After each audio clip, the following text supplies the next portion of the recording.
Hey everybody, Shoebox Legends here. Thanks for joining me for a quick 1950s baseball rummage video today. Going to take a look at a handful of early 50s Bowman baseball cards that I've had in the collection for some time, but have yet to feature or talk about on the channel. So thought it was a good opportunity to take these out, give them a little bit of appreciation, let them enjoy the light of day here on the channel, and then file them away with my already featured on YouTube cards. So these are all from the 50s, like I mentioned, about 10 cards that I grabbed here. These are a guilty pleasure of mine. So even though Bowman as a brand started back in the 1940s with a black and white set in 1948 and then a colorized photograph release in 1949, the Bowman sets that really appeal to me, the three that are right in the wheelhouse of Bowman vintage sets that I love, are 1950 through 1952. And today we're going to take a look at some 50s and I think a couple of 51s. So these all have the smaller card size, similar to the 48 and 49 Bowmans, but just really wonderful paintings of the athletes of the day. And I've just been a complete sucker for these cards. I received my first one as like a 7 or 8 year old way back in the early 90s from an antique store in Connecticut that my dad had taken my brothers and I to. And have sort of just been into these ever since. And I pick them up from time to time when I find them for, $2 here, $3 there for a common player, just because I think they're so beautiful that the artwork is just stunning, no matter if it's a Hall of Famer or a superstar or somebody you've never heard of before. I can really appreciate the amount of effort that went into creating these little works of art. And so from the 50 release here, we have, I think this is Ken Heinzelman, if I remember, yep. Backs are very, very simple. You can see the numbering is actually along the bottom of the card. In this case, number 85 in the 1950 series. And then you just get some stats at the top and then a nice little written summary in between. So this case, we have Ken, who played for the Phillies at the time.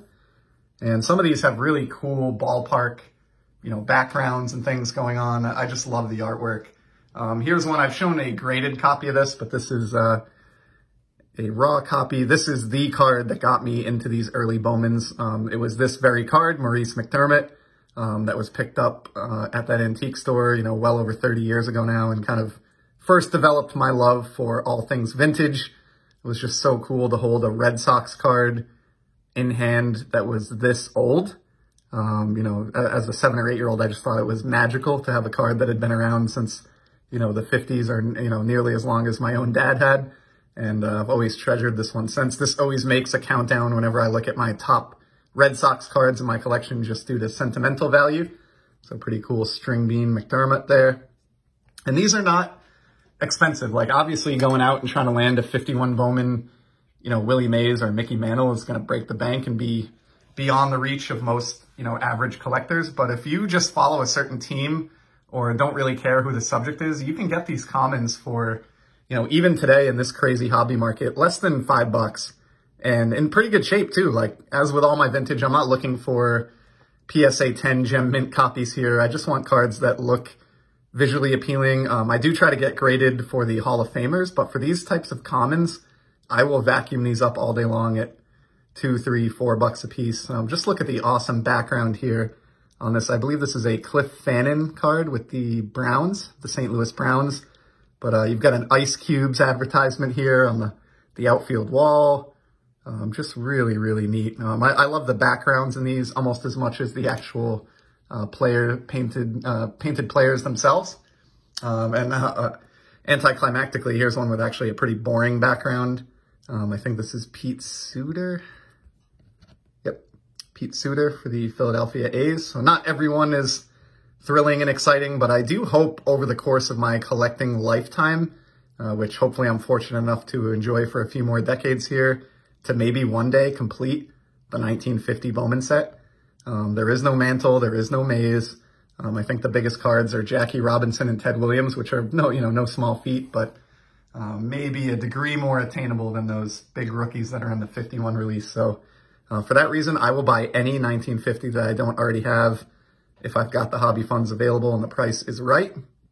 Don't recognize this gentleman. He's with the New York Giants. Irv Noren, maybe? No, Monty Kennedy in this case. So pretty cool look too at some teams of yesteryear. Obviously, when you go back this far, you get cards for, the New York Giants, or like we looked at a moment ago, the St. Louis Browns, the Philadelphia Athletics. The whole layout of the league just looked a lot different in the early 50s. Of course, here's another Red Sox card, teammate of the Maurice McDermott there. I think this is Earl Johnson. Earl Johnson, yep. From Redmond, Washington, born in 1919.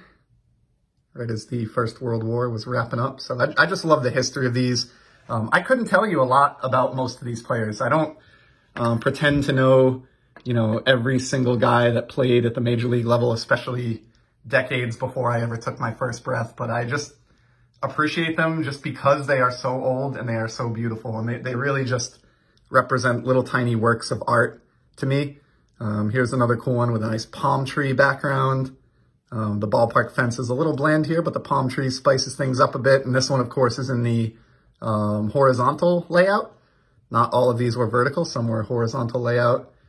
And the back reflects that as well. So this is Jack Kramer, also of the New York Giants, courtesy of the Red Sox, as we can see from the top of the summary there. So I probably have more than I'm showing off here. These are just the ones that I had in kind of an assorted box that I had shown on my sports card blog previously, but had never shown on the channel. So I thought I would group these together today. This one has always fascinated me because of the background. Who is the guy in the tie here? What is his story? It just seems very mysterious. There's something going on there that we don't know, or we're not privy to. Almost looks like something you'd see at the beginning of an X-Files episode or something. Who's the man in the dark tie? And this is Jim Hearn's card. I kind of like this.